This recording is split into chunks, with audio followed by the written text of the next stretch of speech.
നിങ്ങൾ ആലോചിച്ച് നോക്കണം. മൃതഭാവേ എന്ന് പറയുന്നു. എന്താ മൃതഭാവേ? അടിച്ചു കൊല്ലാരാക്കലാണോ മൃതഭാവേ? അടിച്ചു കൊല്ലലാണോ മൃതഭാവേ? എന്നിട്ട് ദൃഢകർത്ത എന്ന് പറയുന്നു. എന്താ ദൃഢമായിട്ടുള്ളവരുടെ കർത്തവ്യം? ഈ ഗുണ്ടകൾക്ക് പ്രൊമോഷൻ കൊടുക്കുന്ന ലിസ്റ്റിൽ ഒപ്പിടലാണ് പിണറായി വിജയൻ എന്ന ആഭ്യന്തര വകുപ്പ് മന്ത്രിയുടെ ഏറ്റവും പ്രധാനപ്പെട്ട കർത്തവ്യം.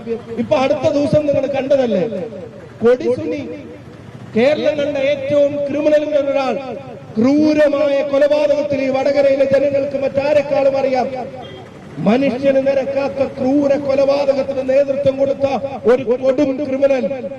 ആ കൊടും ക്രിമിനലിന് ഇഷ്ടപ്പെട്ട ജയില് ഈ ഗവൺമെന്റ് അനുവദിച്ചു കൊടുക്കുക. ആ കൊടും ക്രിമിനലിനും സംഘത്തിനും ഇഷ്ടപ്പെട്ട പരോളുകൾ ഈ ഗവൺമെന്റ് അനുവദിച്ചു കിടക്കുക. അവർ ഉള്ളിലാണോ പുറത്താണോ കൂടുതലെന്ന് ചോദിച്ചാൽ ആളുകൾക്ക് സംശയം വരുന്ന തരത്തിലാണ് അവർ കാര്യങ്ങൾ ചെയ്യുന്നത്.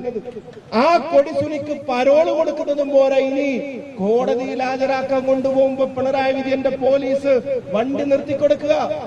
എന്നിട്ട് കാറിന്റെ മേലെ പ്ലേറ്റിൽ ചിക്കനും കയ്യിൽ സ്മോളും.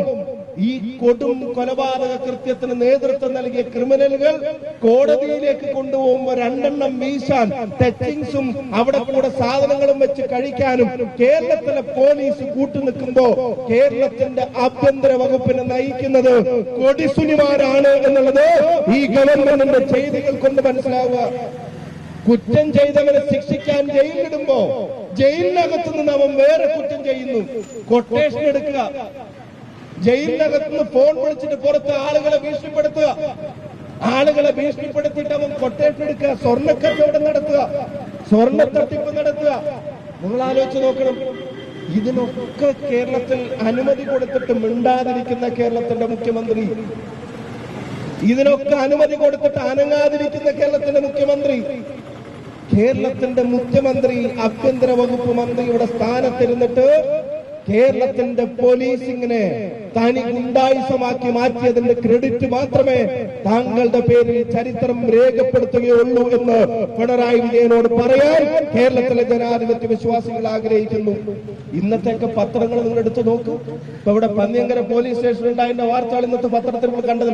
ആളുകൾക്ക് പരാതി കൊടുക്കാൻ പോവാൻ പോലും പേടിയാ. കാരണം കൊടുക്കാൻ പോയവന്റെ അവസ്ഥ എന്താവും എന്നുള്ളത് ഇന്നത്തെ വാർത്തയിൽ നമ്മൾ പറയുന്നുണ്ട്. കൊടുത്തവന്റെ കാര്യം പോട്ടെ, ഒരു CCTV ദൃശ്യം ചോദിച്ചിട്ട് 5 വർഷമായിട്ട് വിവരാവകാശം ചോദിച്ചിട്ട് കിട്ടാത്തതിന്റെ ബ്ലോക്ക് പ്രസിഡന്റ് അതിന്റെ വിവരം കിട്ടാതിരിക്കുക. 5 വർഷമായിട്ട് ഒന്നുമാരട്ടെ, അത് ചോദിച്ചിട്ട് കിട്ടുന്നില്ല. അപ്പൊ ഇത്തരം കാര്യങ്ങൾ ഉണ്ടാവുമ്പോ ഇതിന്റെ തലപ്പത്തിരിക്കുന്ന ആളുകൾക്ക് എന്തെങ്കിലും ഒരു നടപടി എടുക്കാനുള്ള ആർജവം ഉണ്ടാവും. ഇതൊന്ന് ഇപ്പോഴും അവർക്ക് സസ്പെൻഷൻ, ഈ ക്രൂരതക്ക് നേതൃത്വം നൽകിയ ആളുകളുടെ സസ്പെൻഷൻ അതൊരു താൽക്കാലികം കണ്ണിൽ പൊടിയിടാനുള്ള നടപടിയാണ് എന്നുള്ളത് വ്യക്തമാണ്. അവരെ പിരിച്ചുവിടാതെ ഈ സമരത്തിൽ നിന്ന് പുറകോട്ട് പോകാൻ നിയമത്തിൽ വിശ്വസിക്കുന്ന ഒരാൾക്കും സാധിക്കില്ല എന്നുള്ളത് അത് നിങ്ങൾക്ക് എല്ലാവർക്കും അറിയാം. അവരെ സസ്പെൻഷൻ എന്ന് പറയുമ്പോൾ വലിയൊരു നടപടിയായിട്ട് ആരും കരുതണ്ട. തൽക്കാലം ഒന്ന് മാറ്റി നിർത്തുന്നതാണ്. എന്നിട്ട് സമയമാകുമ്പോ അവരെ തിരിച്ചെടുക്കാം. പക്ഷെ ഞാൻ ഒരു കാര്യം പറയാം, ഇനി തിരിച്ചെടുക്കാനുള്ള സമയം ഈ ഗവൺമെന്റിന് കേരളത്തിലെ ജനങ്ങൾ അംഗീകരിച്ചു കൊടുക്കില്ല എന്നുള്ളത് അതും കൂടെ ഇതിനോട് ചേർത്ത് പറയാൻ ഞങ്ങൾ ആഗ്രഹിക്കുകയാണ്. അതുപോലെ കുത്തഴിഞ്ഞ സംവിധാനമായിട്ട് കേരളത്തിലെ പോലീസിംഗ് മാറിയിരിക്കുകയാണ്.